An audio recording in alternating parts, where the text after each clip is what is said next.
Hello gamers, কেমন আছেন সবাই? আমি ফারাবি চলে আসলাম আপনাদের সাথে নতুন কিছু শেয়ার করার জন্য।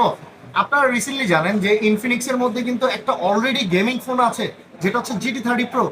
সো সেটা বাজেটের বাইরে অনেক সময় চলে যায়, কিন্তু দেখা গেছে যে আমাদের অনেক গ্রাহক আছে যারা হচ্ছে যে বাজেট রেঞ্জের মধ্যে কিছু ফোন চায়। তো সেই ক্ষেত্রে ইনফিনিক্স নিয়ে আসলো GT30 বাজেট রেঞ্জের মধ্যে। সো এই ফোনটার মধ্যে থাকছে আপনার জিটি ট্রিগার, যেটা আমাদের কনসোল লেভেলের কন্ট্রোল দিচ্ছে। আপনি বেসিক্যালি যদি গেমিং লাভার হয়ে থাকেন, যারা পাবজি খেলে থাকে, তাদের জন্য কন্ট্রোলটা খুবই ইম্পর্টেন্ট।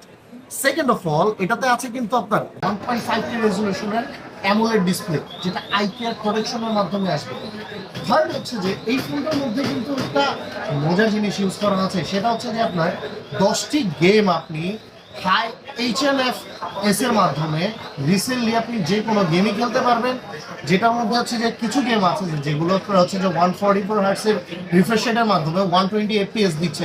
আবার কিছু গেম আছে যে আপনার 90 FPS এর মধ্যে আপনি গেম খেলতে পারবেন, বাট এটার মধ্যে 10টা গেম আপনি 120 FPS এর মধ্যে খেলতে পারবেন। সেকেন্ড অফ অল, এই ফোনটার মধ্যে আরও একটা জিনিস ইউজ করা আছে, সেটা হচ্ছে মেকানিক্যাল লাইফ প্রিভিয়াস মডেলটার মতনই আছে, এবং এটাতে হচ্ছে যে ইনফিনিক্স AI তো থাকছে। সো বন্ধুরা, দেরি না করে চলে আসুন ইনফিনিক্সের যে কোনো ব্র্যান্ড শপে। অবশ্যই বসুন্ধরার আউটলেটটি মিস করবেন না।